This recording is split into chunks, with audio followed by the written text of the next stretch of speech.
Thank you everyone for joining. Can I kindly request you to say sadhu 3 times to start the discussion session.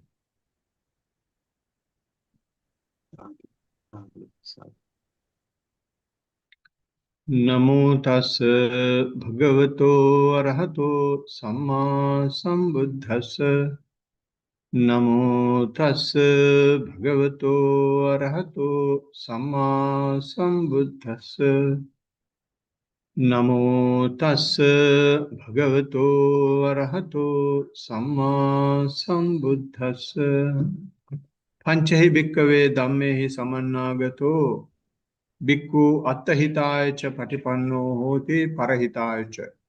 Katamehi panchahi ida bhikkhave bhikkhu attana cha sila sampanno hoti parancha sila sampadaya samadhipeti. Attana cha samadhi sampanno hoti parancha samadhi sampadaya samadhipeti.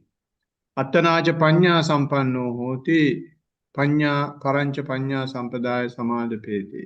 Attana cha vimutti sampanno hoti parancha vimutti sampadaya samadhipeti. Sadhu, sadhu, sadhu. Dear friends in the Dhamma, today is 26th August, another Tuesday session. After 1.5 hours of walking and sitting, we usually listen to a talk based on Buddha's teaching, and then if we have any questions, if we have any reports, compliments, complaints, we will be discussing. So these 2 sessions after the practice are called supportive factors or supportive sessions. So the support we are giving is, we are giving the listening support. Then you will be able to understand whether what is happening to you is in line with what the Buddha has taught. You will be able to get an idea of what is going on. And also if you have any doubts, you will be able to clear them. And you may be able to gather some new knowledge. And so that is the one-way communication when you listen to a talk. And the same thing is happening even in discussion. But the only difference is it is 2-way. So the discussion or the both the parties, the teacher as well as the listeners will be talking. So that is what we are going to do now. And for that, the particular stanza or the part of a discourse that I have selected was taken from Attahita, Parahita Sutta. Attahita means welfare of the self. Atta means self. Hita means welfare. Parahita means others. Again, welfare. Para means others. Hita means welfare.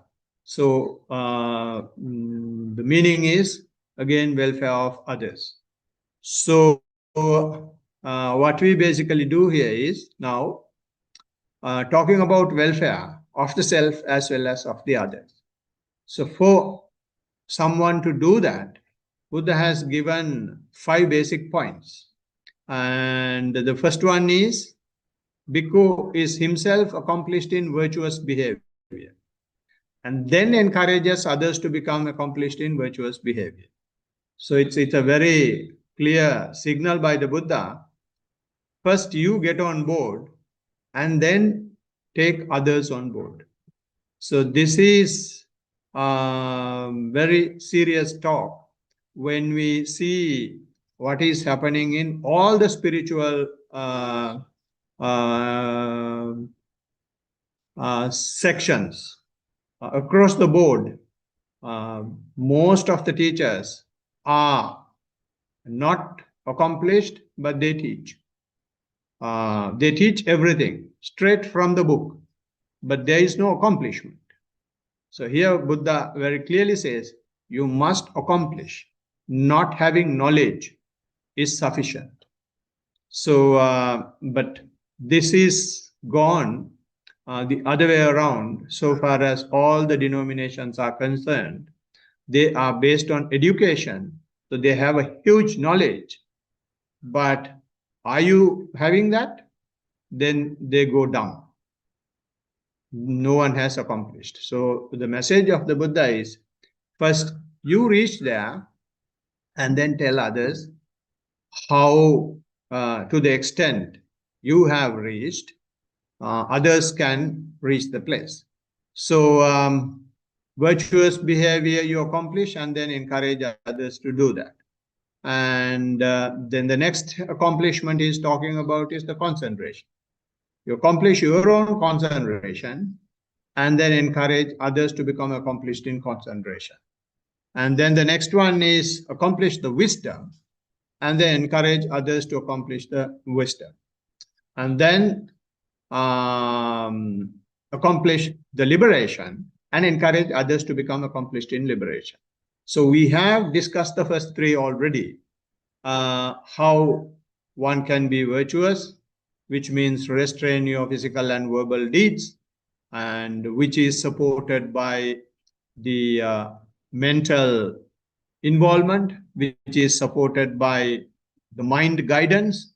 It is not because the Lord says so, or it is not because you will go to the netherworld. It is not because you are scared of the government or the police. Your mind has understood that it is something bad. It is bad for me, it is bad for others. So therefore, I am preventing from that. That is the real sila. That is the real restraint of the physical and verbal deeds. So that we have discussed at length, and you will be able to listen to our previous talks and get more information about it. Similarly, the concentration, again, it is not the concentration per se, because most of the practitioners, they think concentration is the ultimate goal. Concentration is what we have got to accomplish. And once concentration is accomplished, then everything is done, which is a misconception. What Buddha says is you accomplish in concentration and encourage others to accomplish in concentration. And this accomplishment I am talking about is not holding on to a particular object, but you have your own supervision. You have your own monitoring mechanism. You have your own firewall about your mental process. So it is not holding on to something. So that concentration is what Buddha is teaching. And then you accomplish that to the extent you teach the others also to accomplish the concentration that Buddha is talking about. So when you accomplish that concentration, as per Buddha's teaching, again, I will have to say very sorry for those who are joining today. I have discussed this at length. You will have to listen to the previous talks. Then you will see the wisdom. Then you will see what and where the Buddha is trying to achieve. So those three things we have discussed. And in the wisdom, what you basically see is that the things are not forever. Things are impermanent. Things are non-self. Things are giving you only suffering, right? So I've discussed this to the best of my ability in the previous talks. So once you have that wisdom, that itself is not the end. When you have wisdom, you might again get hooked up. So if you are hooked up in the wisdom that you have seen, that you have accomplished, or that you have been able to gain, you may not be liberated. You may be a victim of wisdom itself. So therefore, once wisdom is achieved, you will have to liberate even from that. And that is what we have been discussing in the previous 2 or 3 talks. And in that, we basically discussed how you reach the wisdom, or how you reach the liberation. There was a discourse when we were searching what liberation is. One of the layperson or a wanderer comes to Buddha and asks, his name is Kundaliya, why are you having this life? Why do you wear robes? Why do you rely on just one meal a day? Why don't you sleep with a woman? He's asking. And then he said, my purpose of doing that is to liberate myself from the bondages we have. Then he gets shocked. And it is not an answer that he has heard for years, or he had not heard that at all. Then immediately gets shocked and asks, how do you get there?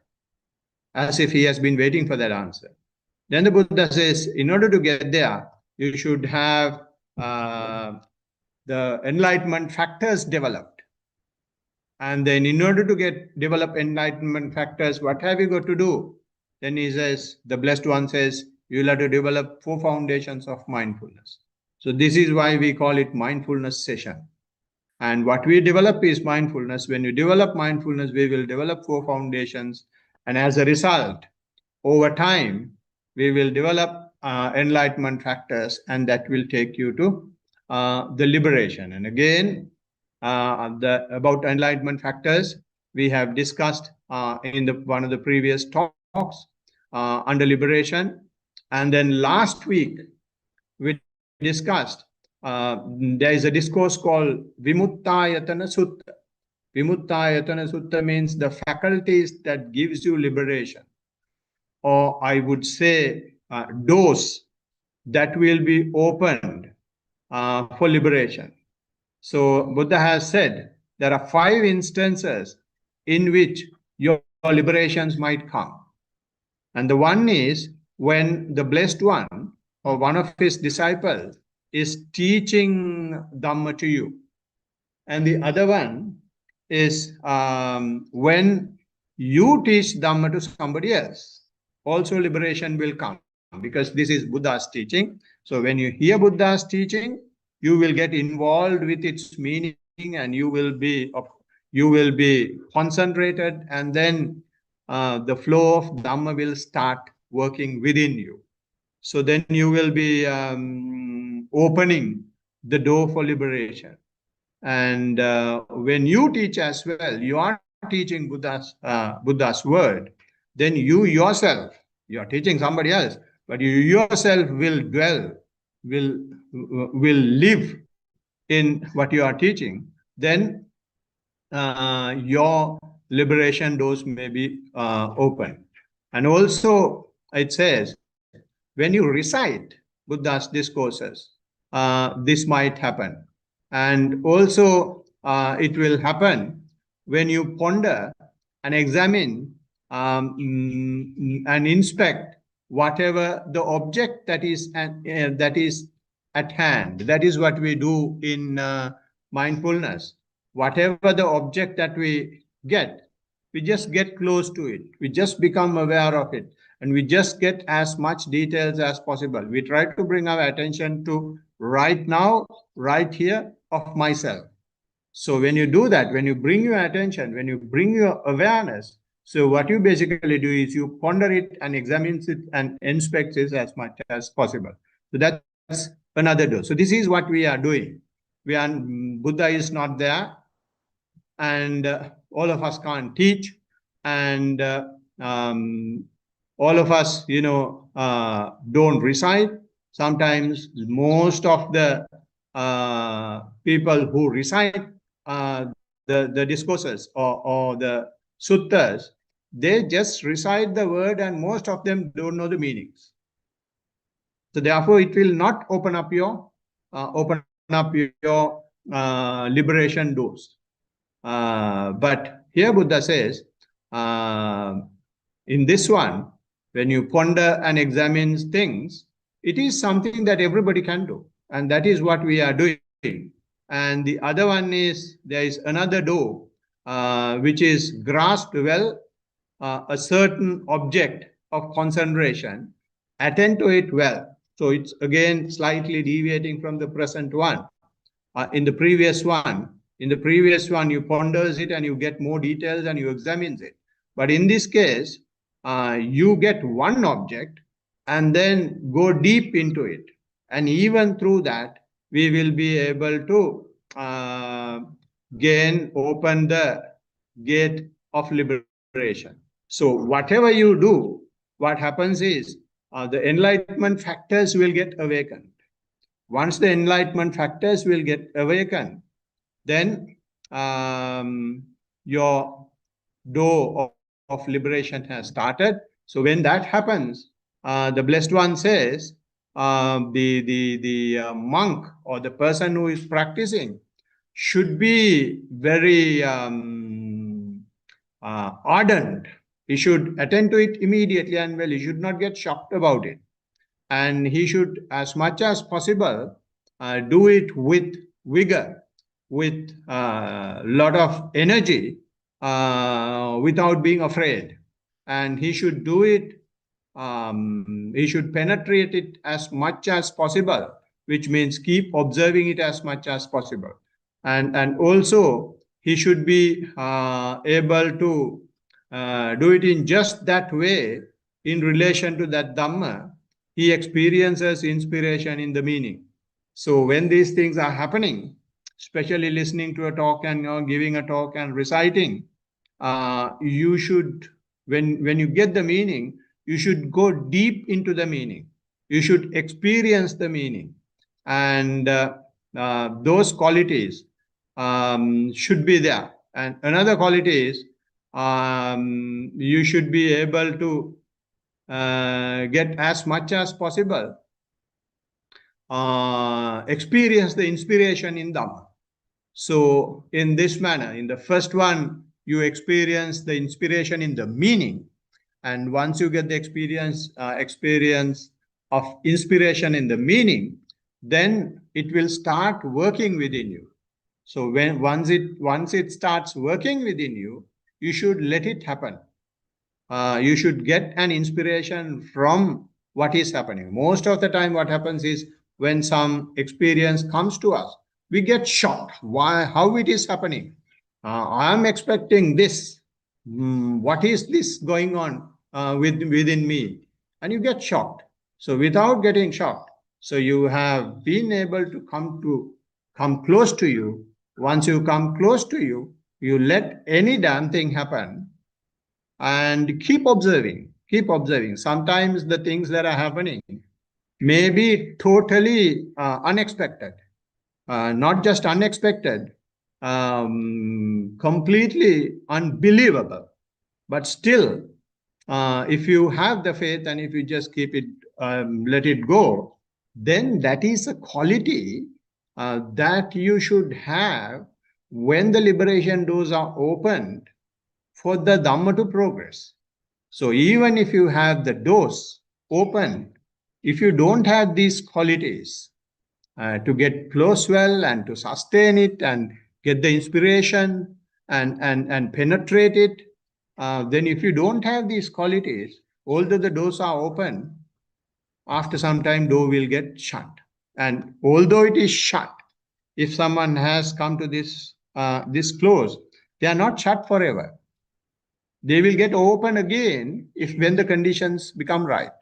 So this is why we should keep on practicing. You will not get there overnight. So keep on practicing, very slowly, but very steadily, you get there, right? So these are the qualities that you should have when the doors are open. And then the change start to happen. It starts to evolve. When you get inspiration when you have these qualities, you start enjoying it. So joy arises in you. And when you are joyful, the rapture rises. So when the rapture rises, in the mind, the body becomes very tranquil and calm. When the tranquil in body, you feel pleasure. And then for one feeling pleasure, the mind becomes concentrated.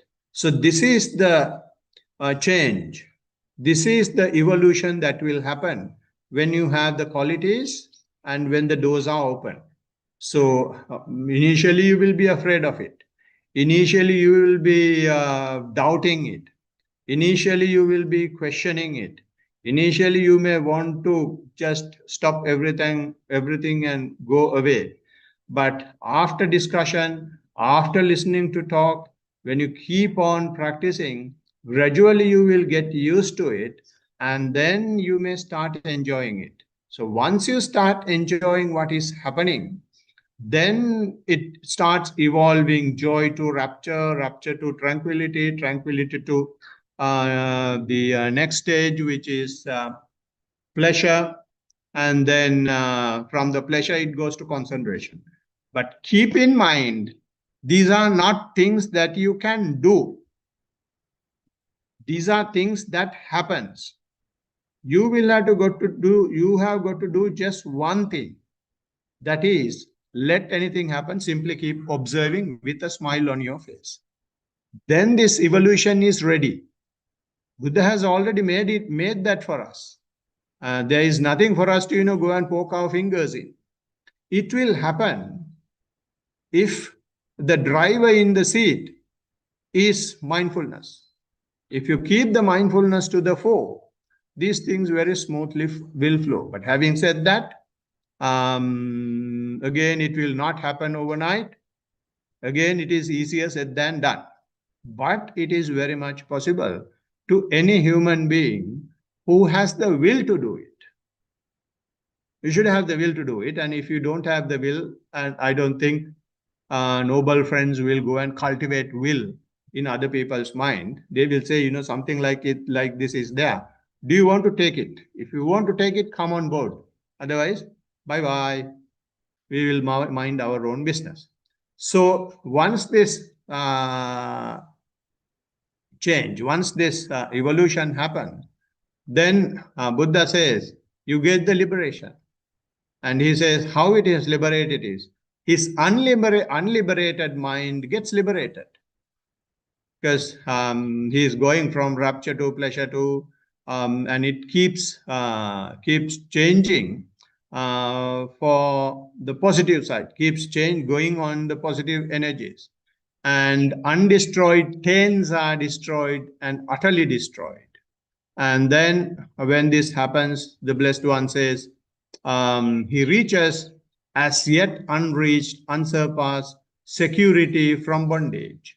So in this manner, liberation happens. So these are the things.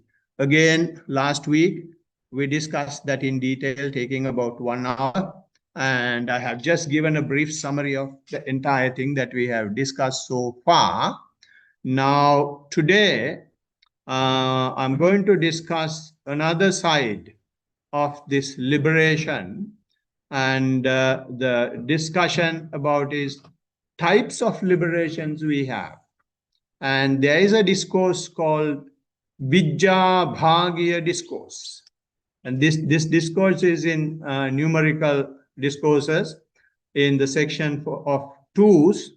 And in the first 50s, there is a section called Balavagga. I think it's Fool's Vagga, very much appropriate for us. Otherwise, we won't be doing something like this. Some people may think that we are fools to waste our time like this. Anyway, in that path, you have this discourse called Vijja Bhagya discourse. I don't know the English term for it. And in that discourse, the Blessed One is giving a very beautiful equation, how the liberation is finally getting summed up. And he says, because these two things pertain to knowledge, pertaining to true knowledge, there are two things pertaining to true knowledge. What two? He says, serenity and insight. And then he says, when serenity is developed, what benefit does one experience? Then he himself answers, the mind is developed. And when mind is developed, what benefit does one experience? Lust is abandoned. So this is the equation. He's giving two things. The two things is, first one is serenity. The second one is insight. So when you have serenity, people will ask, why you want serenity? And he's giving the answer. Serenity is required. When serenity is developed, the benefit that you have is you develop your mind. If serenity is not there, the mind is not developed. So we will discuss that bit in detail in a while. And when the mind is developed in this manner, then the benefit of developing the mind is lust is abandoned. So when the mind is not developed, lust is not abandoned. So we will see what you mean by the development of the mind, what you mean by the serenity before that. And then once the mind is developed, how the lust become abundant, we will discuss. And that's about serenity. And in the same discourse, he says, talks about insight. And he says, when insight is developed, he's again asking the question and giving the answer. What benefits? He says, wisdom is developed when the insight is developed. When the insight is there, what you are developing is wisdom. And then why you develop wisdom is to abandon the ignorance. So it is very clear now, the ultimate reaching point, ultimate goal, or what you achieve from serenity is abandoning lust, and what you achieve from developing insight is abandoning the ignorance. So we will take these two equations and see to the best of our ability how we can understand this bit more. But in the same discourse, Buddha goes on to say, a mind defiled by lust is not liberated. Undoubtedly, we being followers of the Buddha, when the mind is having lust, there is no room for the mind to be away from the bondages, for the mind to get hooked up in so many things. So therefore, when the lust is, when the mind is defiled by lust, no liberation, and wisdom defiled by ignorance is not developed. So wisdom, you will not be able to reach the wisdom if the ignorance is developed. So therefore, you will have to get rid of these defilements of ignorance and lust. And again, he says, the bhikkhus, through the fading away of lust, there is liberation of mind, and through the fading away of ignorance, there is liberation by wisdom. So this is how he says the liberation of the mind, which we call cheto vimutti, and liberation by wisdom is called panya vimukti. So lust, when the lust is abandoned, you will have cheto vimukti. When ignorance is abandoned, you will have panya vimukti. Okay. So if you take this cheto vimukti, first one, which is the liberation of the mind, what the Blessed One says is, the serenity is developed. And the benefit of developing serenity is the mind development. And we have got to understand here, the serenity was developed even before Buddha. So is Buddha teaching us to develop the same serenity? Or is he teaching some other serenity? Is a question that we have got to ask ourselves. This is a fundamental issue in the Buddhist world. I being such a young monk, some may not believe me. This is a fundamental issue in the Buddhist world, that a lot of people consider this serenity as the same serenity that existed before Buddha. The serenity that existed before Buddha is holding on to an object. Buddha also has mentioned that it is one way for liberation. But the serenity he's talking here is not the same serenity. What Buddha teaches is, even if you don't have the same object, don't you have an ability, have the serenity? Is the question Buddha is asking. And that is the question Buddha is giving answer to. Because we are practicing not in a forest. I mean, at least the listeners are concerned. When I was practicing as a layperson, I was not in a forest. I was not having a shaven head. I was not wearing robes. I was not a monk, but I was practicing. So Buddha is giving us an opportunity for such people. Also, you can get serenity. And when you get that serenity, and since you don't have these ideal conditions that the monks are having, then can't you have serenity?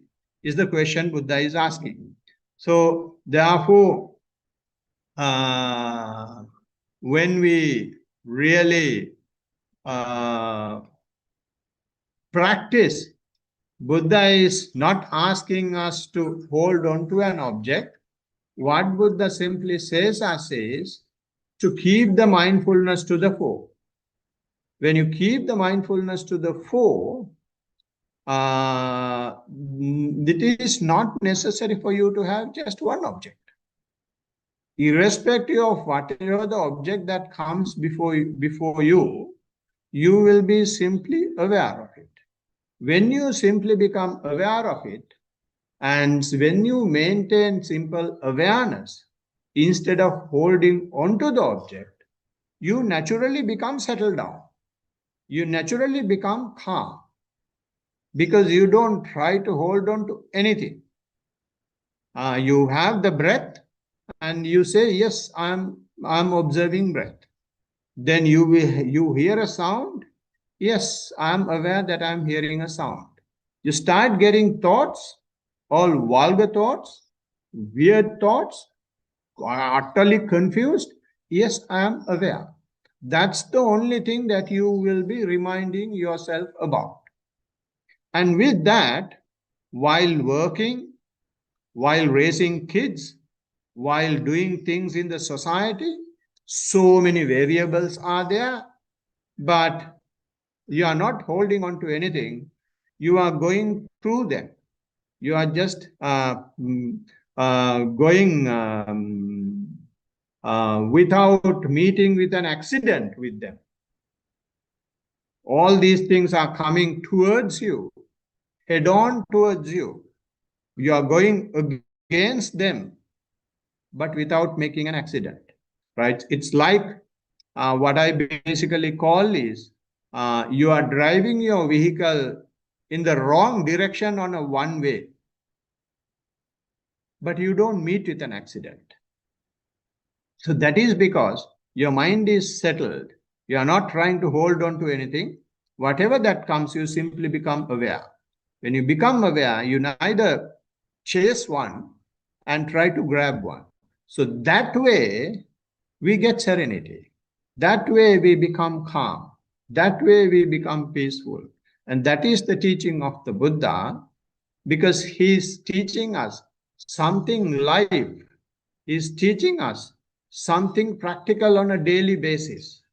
He's not teaching to a separate, exclusive group of people who are wearing robes, who has gone into jungle, who has gone into caves. No. He says for any living being, right? So that is the serenity that he is teaching. And this, I'm not quite sure how many teachers today have understood, irrespective of the number of years they have been teaching. We were really fortunate to meet our teacher. He opened our eyes, and at least he opened my eyes over time, not straight away the day I saw him. over time, I was able to get the message that he's trying to pass. So that serenity is what we develop. What I simply want to tell from all this talk is, it is not the same serenity that existed before Buddha we are developing. So when that happens, the Buddha says the benefit we have is, the advantage we have is, we develop the mind. We develop the mind means, again, one will ask the question, then weren't they develop the mind? They develop the mind as well. But the mind that we are developing is developing the mind to open the path to liberation. So you call it Magga Chitta. It is not just the development of the mind, it is the mind that takes us to the path of liberation. That is the difference. So when you have that serenity where you don't get hold on to either to the breath or to the pain or to the thoughts or to the phenomena or to anything else, I mean, of course, there is nothing else once you go to these four foundations. What you develop is, it is not just the mind development, it is the development of the path, the development of the mind to walk on the path. So before Buddha, they thought that they have gone on the path of the Buddha, but an unfortunate thing had happened. So when you hold on to an object, and if you continuously hold on to that object, and you will be with that for so many hours, so many days, so many months, so many years, you will be able to keep observing that even without eating and drinking. And even today, there are stories about such people living in caves and Himalayas and all sorts of places. But the issue they have is, they can't leave the object they are holding on. As soon as they leave the object they are holding on, there is something that they have suppressed with that holding of the object. All those things that are suppressed will start coming up. So when the things that are suppressed start coming up, they think it is wrong. Buddha said it is not wrong. And such people, if you develop your concentration holding on to one object, it may look like that you have developed your mind. But actually what has happened is not that you have developed your mind, you have buried your defilement. You have suppressed your defilement. You have put your defilement into a pit and put a concrete over it. Buddha says, no, don't do that. Let any damn thing come. You open the lid of the Suraj pit. It is stinky and you can't live with it. But there is no other way to clear this garbage that we have collected for eons of existence. So only way is to open the pit. To open the pit, don't hold on to anything. Let anything come out. So whatever that comes out are defilements. You simply observe. Don't either like it, don't dislike it. Simply keep observing. So if you simply keep observing, what happens is you get used to you develop the skill of awareness. In order to liberate, you need this skill. To do any profession, you should have a skill. With that skill only you can do the profession. And even for liberation, you should have a skill. The skill that you should develop is observation. And once that observation skill is developed, and with that, the mind gets developed, and that mind is in the path to liberation. So therefore, this concentration is not just developing the mind, but it is developing the path. So when you develop the mind in that manner, when you simply keep observing any garbage that comes out, it is so difficult initially. And you may feel even, slamming and blaming and criticizing Buddha, criticizing teaching, criticizing the teacher, and you may become so annoyed and arrogant, and you become so anxious, and you may feel, what the heck has happened to me? I was such a lovely boy, such a lovely girl, such a lovely man, such a lovely woman. I have started this stupid practice of mindfulness and it has made me worse. That is what you feel initially. But the continuous observation, and if you have the discussion with the right person, then that person only will say one thing. It is like that, my dear, you just keep observing it. So when you keep observing it for some time, whether you like it or not, what naturally happens is your tendency to look for something good, your tendency to get rid of something bad gradually evaporates. Gradually, that attitude depreciates. That what do you call, obsession in the mind, that main feature of the mind, get naturally fade away. Right? So that is why when you continuously keep observing, your breath becomes subtle, because you don't hold on to it, you don't like it. So when you don't like it, there is nothing, the breath is, there is nothing for the breath to catch you. There is nothing in you to catch the breath. Either way, there is no glue. And similarly, when you have unbearable pain, initially you will be crying, but when you keep on observing, gradually it subsides. So that is because you are bearing it up. You don't like a situation where there is no pain. You don't hate a situation when there is a pain. So like that, your lust, your craving, your liking gradually fades away. So how it fades away is, why it fades away is because you keep observing. When you keep observing, you gradually start understanding that everything is changing. There is nothing permanent. You have not seen anything. You have not seen a signpost while practicing. Okay, you have completed seeing impermanence. You have completed seeing this and that. There is no signpost when you practice. But your mind is changing now. That is what I discussed, or in my summary I said. Now the evolution is happening. The change is happening. So very same thing that you are observing within you. The breath is something that people will 100% have strongest craving, because breath is your life. If there is no breath, no life. Everything else comes into the equation only when you have breath.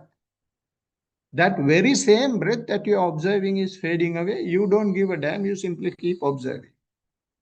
And it even goes to a stage that you can't perceive the breath at all. And it may even go to a state where you don't feel not only the breath, you don't feel the body as well. And it may go even to a state that you don't feel anything. To that extent, your lust has depreciated. So when you don't have anything to observe, that's a very good sign that you don't hold on to anything. And sometimes we don't consider this as progress. Bante, I was observing and there is nothing to observe. What should I do next? Don't do anything. Nothing means you have no liking, you have no craving. Just let it be. So in this manner, when the skill of observation gets developed, your path opens. When the path opens, when you keep continuously observing, your lust reduces. And if I go a bit more further, this depreciation of lust, it is not the lust that we have, the attraction that a man would have to a woman. When you are practicing, you are not hugging a woman and practicing, but you will have the same attraction, same affection to the state that you will achieve through the practice. When you keep on practicing mindfulness, you will come to states that you will have never experienced in your sensual life, and they are much more attractive. And what happens is you are simply observing them as well. So when you simply observing them, you will not generate craving even towards your accomplishment in the practice. So when you don't create craving towards the accomplishment in the practice, you generate the skill called equanimity. So whatever that you have generated from the practice, you don't hold on to it. So when you don't hold on to it, it gradually that liking towards the accomplishment also fades away. So that equanimity, what happens is when the craving goes away, equanimous situation is the most beautiful situation in the universe, because you are not affected by anything. And in order to maintain such states, such achievement, only people go to forests, only people go to jungles, only people go to Himalayas where even monkeys can't come, because they now hold on to not anything else but their own equanimity, because they have generated that, they have acquired that, they have gained that, they have accomplished that after giving up so many things, but they hold on to equanimity. Buddha says, still don't go to the forest. Still don't go to a place where you can't come out. Okay, you go and dwell in a forest, but in the morning you will have to go to the village. By going to the village, go on your arms round and see whether you still can maintain your equanimity. This is the hell of a task that Buddha is asking us to do. So we are not supposed to go to a forest and hide ourselves. If we hide ourselves, we don't have any test whether we are actually equanimous. So you will actually be able to test your equanimity. You will be able to actually test whether you have now craving towards your equanimity only when you lose your equanimity. So that is why Buddha is asking us to go to the village and go on arms round. That is why Buddha is asking us to go to the people and preach them. Because when you go to the village, it is not forest situation. People are shouting, people are screaming, the dogs are there, cows are there, vehicles are there, so many billboards are there. I mean, all sorts of, there is no need for me to explain it any further. It's a wild world. And even in that wild world, when you go there, definitely your equanimity will be lost. But can you be aware of the fact that the equanimity is lost?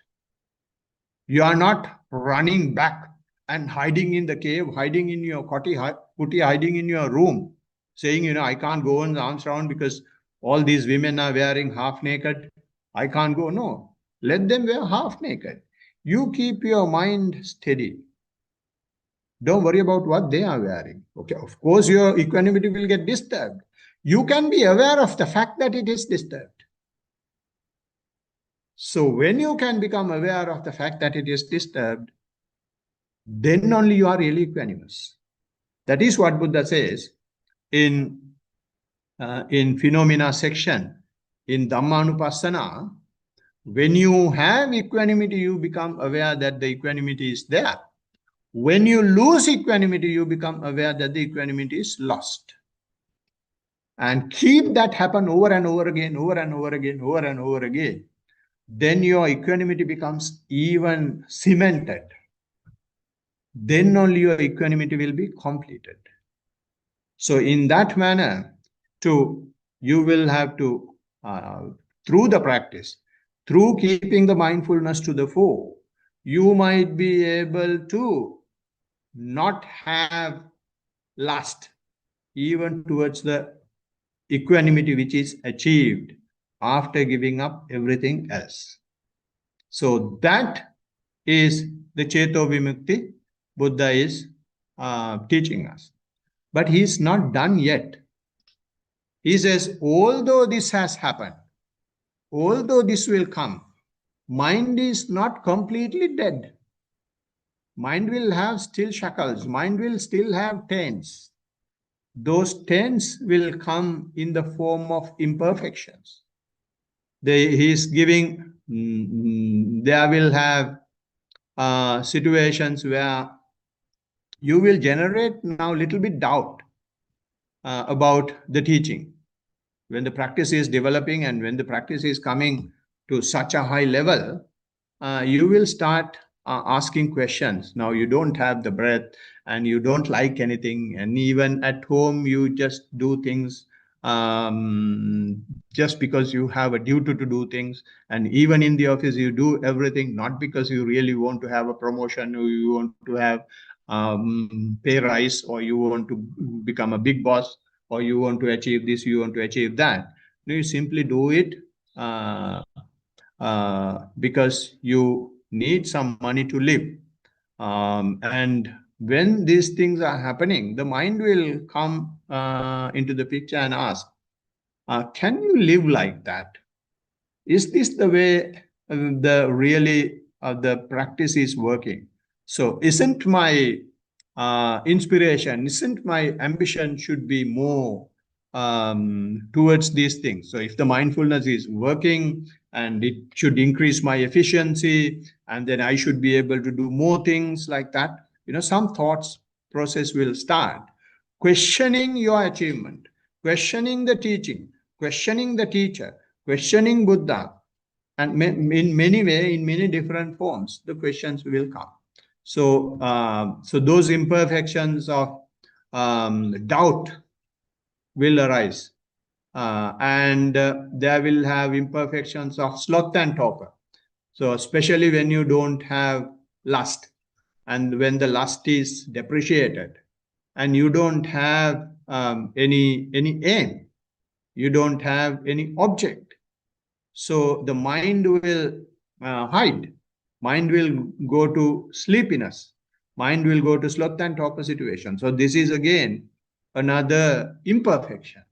So in that manner, the defilements will try to take the upper hand. Or sometimes when these things are happening, when you don't feel, any liking towards things, you may be scared, especially if you are a married person. So in this manner, so will I leave my family life and I have about 10 kids, and what are they going to do when I leave? So therefore, I mean, if it goes this way, it is not going to do any good for me and my family, so I should stop. So some fear like that may come. Or when you feel the breath, when you don't feel the breath, or when you don't feel any object, you may become fearful. You may become shocked. Or when the mind goes into the body, you may feel the body is you may feel some hyper vibration in the body. You may feel super anxiety in the body. So that is because you are going through the body. So when those things are happening, you might think, what the heck? And then you may be very fearful and run behind a doctor. No, this is happening simply because you are going through everything. You don't have craving to anything. So therefore, even this fear will come as an imperfection to bring the defilements out. And like that, they will have sometimes elations. They will have some super cool sensations. And through that, the lust may try to take an upper hand. Or sometimes you may feel huge suffering in the body. You may feel unbearable pain in the body. And if you feel that, again, you may think my practice is wrong, and or my teacher is wrong, or my technique is wrong, or I'm not doing properly. So if you meditate, you can't have so much of pain in the body. It has to go so smoothly, and I should be able to feel like levitating. And those things are not happening. Instead, what I feel is each and every cell of my body is painful. So what is this? So something is wrong definitely, and you will start again creating defilement. So what I'm trying to say is, like that, there are few imperfections. There are 10 imperfections that the Buddha has given. These imperfections will come into the picture and again try to. These are called imperfections because these defilements are so weak. They are not strong. But still our mind is trying its level best to create lust. And then Buddha says, if you have any of these taints, if you have any of these imperfections, still you are not fully liberated. Although you have tackled your lust, although the lust is depreciated, you will have to go, you should have these states and then discuss these states, be mindful of those states, and then go beyond. Then you will go to a situation called Raga Virago. Raga Virago means you feel that you don't have any lust. And how you feel that you don't have any lust? When we have, let me take the easiest example, man seeing a woman, no, woman seeing a man, will naturally create lust. And you see the worst sight, and you will not feel anything. And you will not, at least in the mind, you will not generate any lust. So when that happens, your lust has completely depreciated, and not that it is just depreciated. You are aware, you are now without lust. That is raga virago. And raga virago happens when the lust depreciates. That's a huge joy, because you are giving up everything. When you give up everything, more you give up, happier you get. And then you get hooked up into that happiness.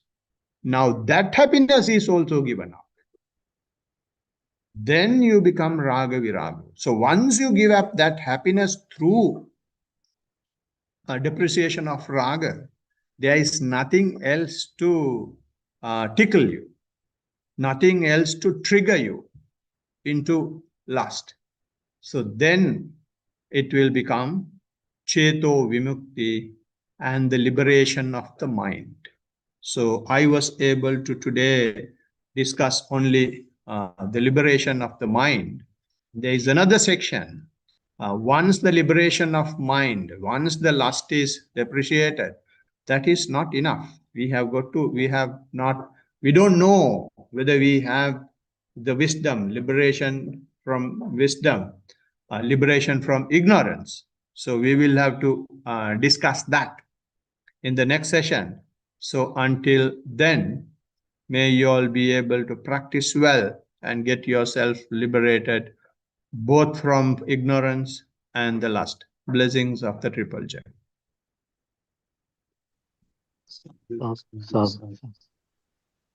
Good. Sadhu, sadhu, sadhu. Right, right. All right. So with that, we will be able to take any discussion points that you may have. No questions? No reports? Bhante, can I have a kamatahan to make? Can I? Yeah, please go ahead. So Bhante, when I meditate, actually my mind is very restless. So it Yeah. can stay in one place. So I try to observe the breath, but most of the time, from the breath, it will move to some part of my body or some sound or something like that way. So I just ignore. I don't force myself to observe the breath. I just let my mind go where it is going. So is that a correct way to proceed, Bhante, or should I? Yeah, no, the last bit I didn't hear. When you don't go to breath, what do you do instead? No, when say it's sometimes in my breath, sometimes it's in say if my knee or something hurts, it will go there, or Yeah. sometimes it's an external sound. So Yeah. I just observe where my mind goes to, and Yeah. that's why I do the meditation because I don't have a samadhi to keep my observation on the breath itself. Yeah. No, I mean, we don't go behind samadhi, that's fine. And what you are doing is basically right. And what we will have to do is we will have to keep the mindfulness to the fore. Okay. Keeping the mindfulness to the fore means whatever that fills in the equation, here now I am. Mindfulness means being aware of here now I am.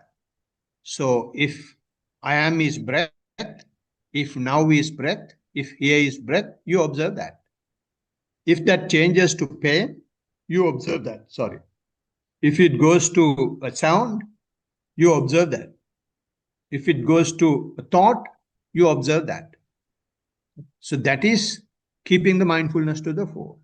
So you are doing it right, basically. But I would like to make a correction. When you have breath, when you have pain, your attention is in the body, that's fine. But when you hear a sound, where is your attention? It tries to jump to the sound, so I No, don't. yeah, I understand that. When you have the breath, your attention is in the body, either in the nose or the tummy or the chest or somewhere in the body. When you have a pain, it is in the knee or in your back or in your shoulders, in your head, in your neck, somewhere. When you hear a sound, where is your attention? Is it sound outside or is it in your ear? No, it is like It's I it's a just. question. I mean, don't straight away worry about it. Usually, our attention goes to the sound, so attention is outside. But try over time, instead of taking the attention to the sound outside, see whether you can feel your ear. So no matter where your attention goes to, so long as you can get the anchorage to the body, your attention is in the body. So Buddha said, keep the mindfulness to the fore, having the body as the focal point. Ujung khayang panidaya parimukang sating upattapetva. Khayang panidaya means keeping the body as the baseline, body as the controlling center. So whether it's a sound or something else, doesn't matter. You see where it affects your body. If Oh, you see something, see whether you can feel your eye. It is difficult, but you can try. When you smell something while practicing, someone is cooking some nice dishes. So you may get the smell. So you take your attention to the nose. Observe the titillation in the nose. And when you have thoughts, see how those thoughts are manifesting in the body. Some thoughts may get manifested in the body and some thoughts may not, but still you can be aware that these thoughts are not manifesting in my body. Right? So like that, try to make those corrections. Other than that, you are doing it in the right way. Don't try to look for concentration on one object. If it is not happening, if it is happening, that is fine. So it is usual when you start the practice. It's like a wild buffalo from the wild. When the wild buffalo is brought to the village, the buffalo will not stay happily in the village. It won't goes to the wild. So that is what our mind is doing now. It doesn't stay with the breath. It goes all over. We just let it go and just keep observing, as if we are observing the wild buffalo without giving any food, right? So even here, we don't give any food. We don't try to bring it to the breath. Or we don't say, sound go away, switch off the TV, switch off the radio, keep everybody mouth shut. We don't say that. If you do that, we are feeding the liking and disliking. So instead, when you keep observing without feeding, they get tamed. Once they get tamed, they will naturally come to the breath. So you are doing it the right way. That is a short answer. Thank you, Bhante. Teruvan Saranai. Anything else? Anybody else? Okay. If there are no other comments, questions, Tanuka, do you have the paper? Yes, No? I found it. Yeah, good. Yeah. So we have practiced 1.5 hours today and listened to a talk and had a discussion. With that, we have generated quite a bit of positive energies. We will share these positive energies with the rest of the universe, letting all the beings be well and happy and peaceful. And with that, I will kindly request Tanuka to chant the stanzas and pass the merits to the rest of the universe. May all devas share this merit which we have thus accumulated for the acquisition of all kinds of happiness and prosperity. May all other beings share this merit which we have thus accumulated for the acquisition of all kinds of happiness and prosperity. May all the beings share this merit which we have thus accumulated for the acquisition of all kinds of happiness and prosperity. May all beings inhabiting space and earth, devas and nagas of mighty power, having shared this merit, alone protect the dispensation. May all beings inhabiting space and earth, devas and nagas of mighty power, having shared this merit, alone protect the teaching. May all beings inhabiting space and earth, devas and nagas of mighty power, having shared this merit, alone protect me and others. If by deed, speech, or thought, heedlessly have done any wrong, forgive, O Master, or Victor, greatly wise. If by deed, speech, or thought, heedlessly have done any wrong, forgive, O Dhamma, to be seen here and now, timeless. If by deed, speech, or thought, heedlessly have done any wrong, forgive, O Sangha, practice well, then comparable. Let this merit accrue to our departed relatives, and may they be happy. Let this merit accrue to our departed relatives, and may they be happy. Let this merit accrue to our departed relatives, and may they be happy. By the grace of this merit that I have acquired, may I never follow the foolish, but only the wise up to the time I attain Nibbana. By the grace of this merit that I have acquired, may I never follow the foolish, but only the wise up to the time I attain Nibbana. By the grace of this merit that I have acquired, may I never follow the foolish, but only the wise up to the time I attain Nibbana. Sadhu, sadhu. Sadhu, sadhu, sadhu. Thank you, everybody, for joining. See you next week. Teruvan Saranai. Teruvan Saranai.